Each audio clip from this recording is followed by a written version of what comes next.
When I was a child, there was a rule in our village: never go out at night, or you would run into a man-eating ghost. In the previous part, the ghost used illusions to make my younger uncle lose his senses. According to the ritual, only when 18 sticks of incense had fully burned out could the ghost be offered mutton.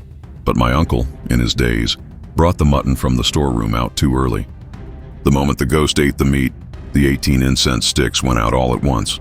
My grandfather's face changed with visible panic. "Quick, get inside!" He pulled us into the east room.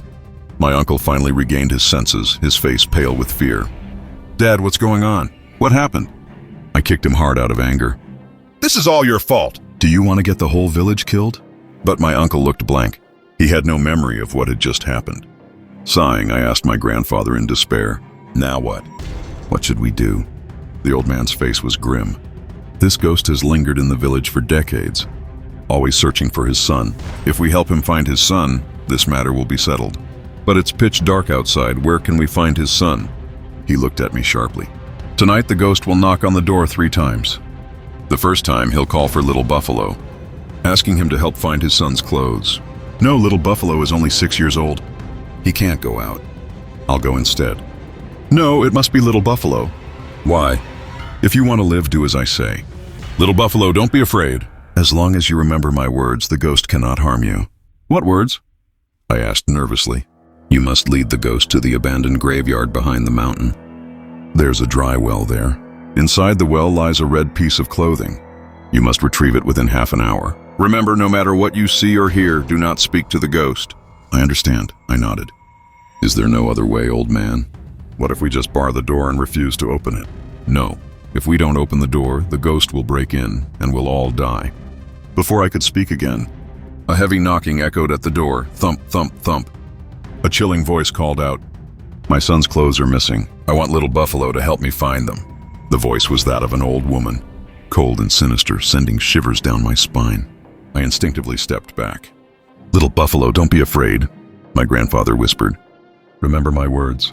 Don't speak to the ghost. Once you get the clothes, come straight back. On the road, no matter what the ghost says, don't listen. Do you understand?" "I understand," I said, though my voice trembled. When I looked up, I saw the old woman's ghastly face grinning at me. "Little Buffalo, how old are you?" She was trying to trick me into speaking. My heart skipped a beat. "Little Buffalo, how far is it to the back mountain?" "As long as you say a word, I'll let you go back. I'll go there myself." I stayed silent. The old woman suddenly spoke in a pitiful tone. "I know my son is dead. The villagers have been hiding it from me. My son died at the mass graveyard in that dry well. He was murdered. His bones are gone. Poor me, I've been searching for him for decades. Little Buffalo, can you take me to the mass grave?" As she finished speaking, tears rolled down her face. The night was quiet, and her sobbing sounded especially piercing.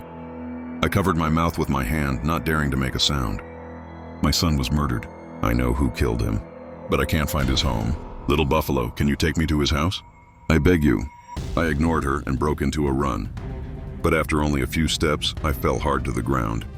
"You can't run, you can only walk." I got up, refusing to believe it, and tried to run again. Sure enough, I fell heavily once more. The ground was smooth and clean, nothing to trip over, yet I simply couldn't run. "Little Buffalo, this is the 9th time I've seen you. Do you remember me?"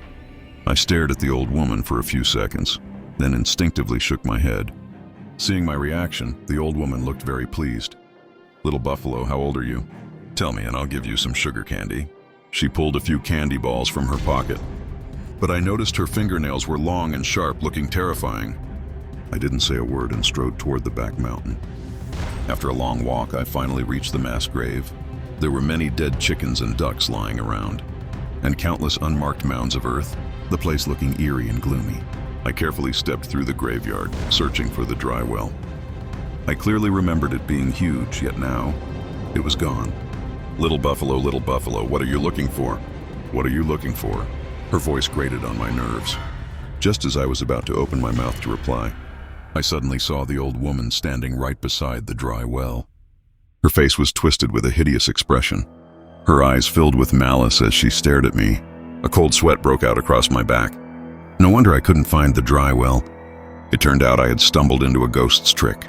Just as I was about to move toward the well, I heard a sound coming from the woods.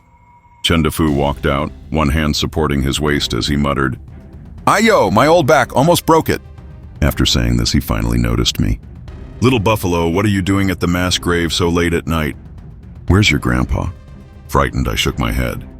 I couldn't speak. Seeing that I remained silent, Chendafu's gaze shifted to the old woman.